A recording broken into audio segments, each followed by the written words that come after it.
café. Notre invité café, il est 7h15 sur votre radio. Votre question au 31 90 00. Les 20 ans de l'association Mo Jazz, nous en parlons avec le chef de file de l'association, Gilles Vernet. Bonjour Gilles Vernet. Bonjour Charlie Torres, bonjour à tous. Comment on se retrouve? Avec plaisir. 20 ans déjà, vous avez vu le temps passer? Non, c'est en préparant justement ces 20 ans, en regardant des photos, en revenant sur des vidéos, on s'est dit « Waouh, il s'en est passé des choses ». Non, on n'a pas vu le temps passer. Et cette association, elle est née comment? 99, c'était surtout l'envie de faire découvrir des artistes, que ce soit nos artistes ici en Guyane ou l'extérieur. En fait, depuis mon plus jeune âge, j'écoute du jazz et à chaque fois que je voyage, je vais voir des concerts et dans ma tête... Une association d'amoureux. Exact. Jazz, ouais. Dans ma tête, je me suis dit, il faut qu'on partage ça avec des amis et donc il y avait cette volonté-là justement de créer l'association et ça s'est passé en 99. C'était à mon retour de Paris. Alors, Mo Jazz, c'est quoi? Une façon de s'approprier le style? Alors, Mo Jazz, c'est parce qu'il y a aux États-Unis un label qui s'appelle Mo Jazz. Il fallait se différencier, mais en même temps, le mot, c'est le motto de la Guyane, en fait. C'est pas Mo, le mien, c'est le mot pour dire, ici, on dit Mo en Guyane. Mo Jazz. Oui, aussi. Voilà, c'est le mot de Mo Jazz, c'est vrai que c'est bien d'en parler. Le mot de Mo Jazz, c'est juste le mot de la Guyane. Voilà.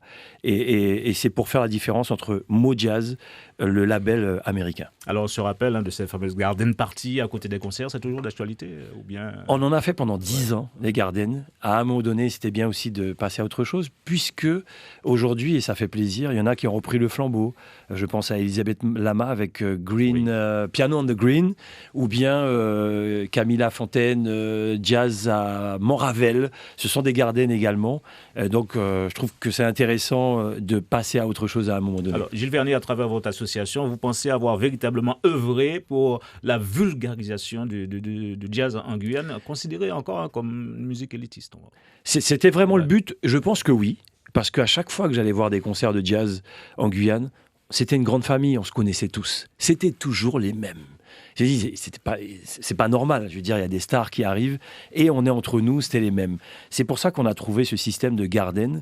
Ça permettait à certaines personnes de venir dans les gardens, même s'ils n'aimaient pas le jazz, mais ils aimaient l'ambiance.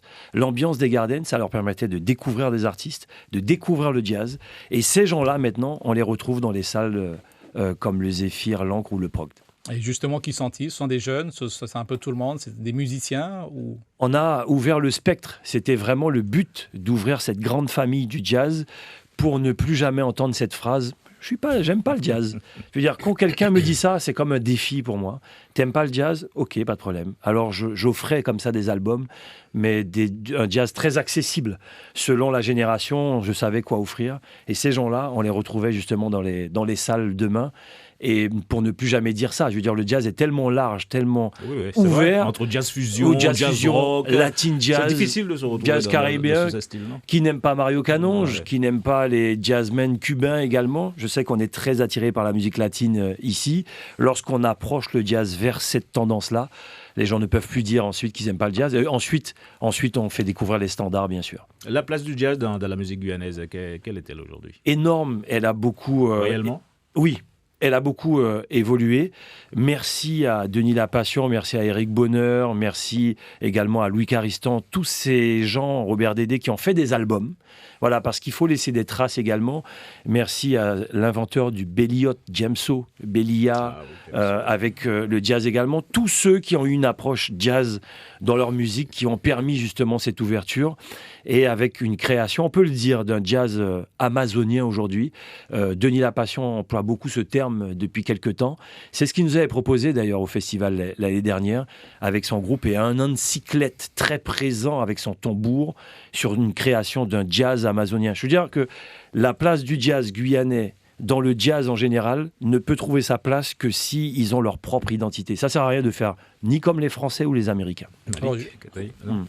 Peut-être justement, toujours sur cet aspect, là vous avez évoqué des noms de puristes entre guillemets, mais est-ce que le jazz guyanais influence d'autres artistes jeunes, d'autres styles En ce moment, vous l'avez remarqué également, beaucoup de musiciens parlent d'identité guyanaise dans leur musique, etc. Ils ont compris que ça sert à rien de copier sur les autres. Moi, je sens une influence lorsque j'écoute une nouvelle génération arriver, qui cite des noms justement de jazzmen, ce qui n'était pas le cas à l'époque.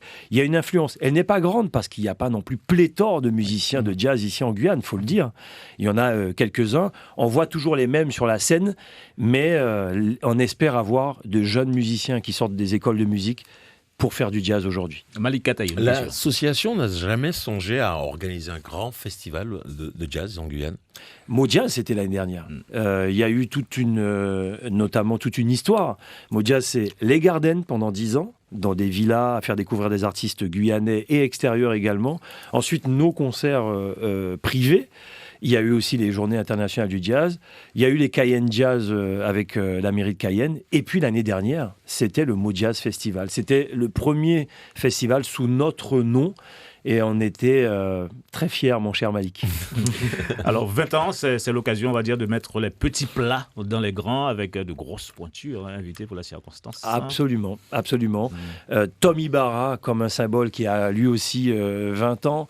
Et Lisa Simone. Alors, Lisa Simone, ça fait un moment qu'on veut la faire venir. Mais c'est quoi l'expression? Faut pas blâmer une contrariété. C'est toujours, surtout, paraît-il, surtout dans ce domaine-là. On essaie de faire venir quelqu'un, ça marche pas tout de suite.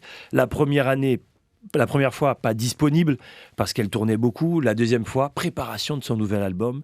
Eh bien aujourd'hui, et franchement, tant mieux qu'elle vienne maintenant sur ce nouvel album. C'est pour moi son meilleur album. C'est son 3e album.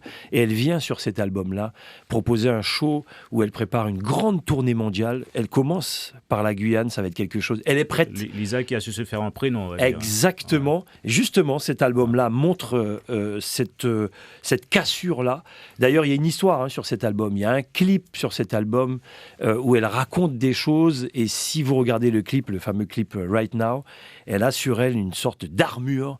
Et l'armure en question, c'est bien sûr tout le poids de la grande carrière de sa maman qu'elle enlève comme ça pour dire aujourd'hui, c'est Lisa Simone. Et c'est extraordinaire. Lisa Simone, comme tu as Tom Ibarra, qui compose dès l'âge de 11 ans. Petit génie. Tout le monde ne sort pas un premier album à l'âge de 15 ans. Je veux dire, 15 ans, sortir un premier album à l'âge de 15 ans, il n'y en a pas beaucoup. Réfléchissez, il n'y en a pas beaucoup. Et puis, monter sur scène, jouer avec Marcus Miller, ok, on peut le faire, mais avec des gens qui sont déjà habitués, qui ont 30, 45 ans, qui ont de la bouteille. Ils montent sur scène à l'âge de 16 ans pour jouer Toutou quand même. C'est-à-dire le titre emblématique de Miles Davis, composé par Marcus Miller, pour faire le fameux solo de guitare. Tous les aficionados de jazz fusion connaissent Toutou. On ne monte pas comme ça à faire le solo de Toutou. Il l'a fait. Waouh, c'est pour moi un des plus beaux solos sur ce titre-là. C'est un petit génie. Vous avez eu de la chance sur ce coup-là. C'est un petit génie, il a 20 ans, Mojazz a 20 ans, il y aura comme un symbole. Justement, est-ce que le festival, on est à un tournant aujourd'hui, 20 ans? C'est quoi l'avenir? C'est encore plus grand ou alors on reste dans le même concept? Il faut passer à autre chose. On a commencé effectivement le festival l'année dernière avec un village. Tous les membres de Mojazz, on voyage dans le monde entier, on va voir tous les festivals. Et ensuite, c'est un retour d'expérience. On écoute plein de concerts et après il faut faire le choix. Et l'idée, c'est vraiment d'être à la hauteur de ces festivals-là. Qui finance ces voyages? Comment? Non, c'est nous. Ah ouais? C'est parce qu'on est tous passionnés. Oui, on est passionnés. C'est-à-dire, quand on part en vacances, on cale nos vacances sur les festivals. J'allais prendre une adhésion. Mais ça veut dire non, c'est nous. On peut faire plus grand encore? Absolument. L'année dernière, ce sont les prémices de quelque chose. On a notre idée. On veut que Mojazz Festival devienne Juan-les-Pins, Jazz à Nice, Marciac, Montreux, Montréal. Il faut se donner ces ambitions-là parce qu'aujourd'hui, les artistes sont prêts à venir en Guyane. Maintenant, il faut se donner les moyens de ces grands événements-là. Donc, 20 ans fêtés sur une journée demain? Oui, sur une journée, on a fait ce choix-là. Le festival, on va en parler pour l'année prochaine, pour se concentrer justement sur une belle journée de jazz au Zéphyr. On veut que le Zéphyr soit plein. Moi, j'ai un message à faire passer, parce que lorsque vous avez un guitariste comme Tom Ibarra qui vient, l'idée, c'est d'avoir tous ces jeunes-là qui font de la guitare, qui sont dans toutes les écoles de musique. Il faut qu'ils viennent voir Tom Ibarra. Les professeurs également. Il y aura une masterclass d'ailleurs samedi matin, c'est ouvert à tout le monde, entre 10h et 12h. Quand on fait du chant, tous ceux qui sont dans les écoles de musique, l'école de Régine Lapassion, etc., et qu'on a la chance d'avoir Lisa Simone qui vient sur scène. On ne peut pas louper. Venez. Et moi, je regrette qu'il n'y ait pas assez de jeunes qui sont dans des écoles de musique. Je dis, ils sont où ces jeunes lorsqu'on fait venir des Roberto Fonseca, comme l'année dernière, des grands pianistes? Il faut que ces jeunes-là se déplacent parce que lorsqu'on fait de la musique, eh bien, il faut venir voir ces stars-là sur scène. 20 ans de Mo Jazz, 20 ans de présidence Vernet, cela va continuer ou vous comptez... Non, j'ai pas été président tout le temps. J'ai quitté la Guyane entre-temps. Il y a eu plusieurs présidents. Je suis pas un dictateur dans la présidence. Non, il y a eu plusieurs présidents. Muriel Briquet, Jean-Luc, mon frère. Jean-Luc Vernet a été président également. Je crois qu'il y en a eu 2 ou 3. Et c'est à mon retour de Paris où on a retroussé les manches pour donner une dynamique autre à l'association Mo Jazz. Donc rendez-vous demain soir au Zéphyr à partir de 20h. Exact. Même 19h. 19h. Il y aura pas un village puisque c'est un seul concert. Il y aura une petite ambiance devant le Zéphyr. Premier concert 20h, entracte. Deuxième concert 22h. Allez, on va dire que vous nous avez donné envie d'avoir envie. Mais je sais que vous serez au premier rang. Passez une bonne journée. L'invité café. Suivez l'info sur Guyana Première, télé, radio et internet.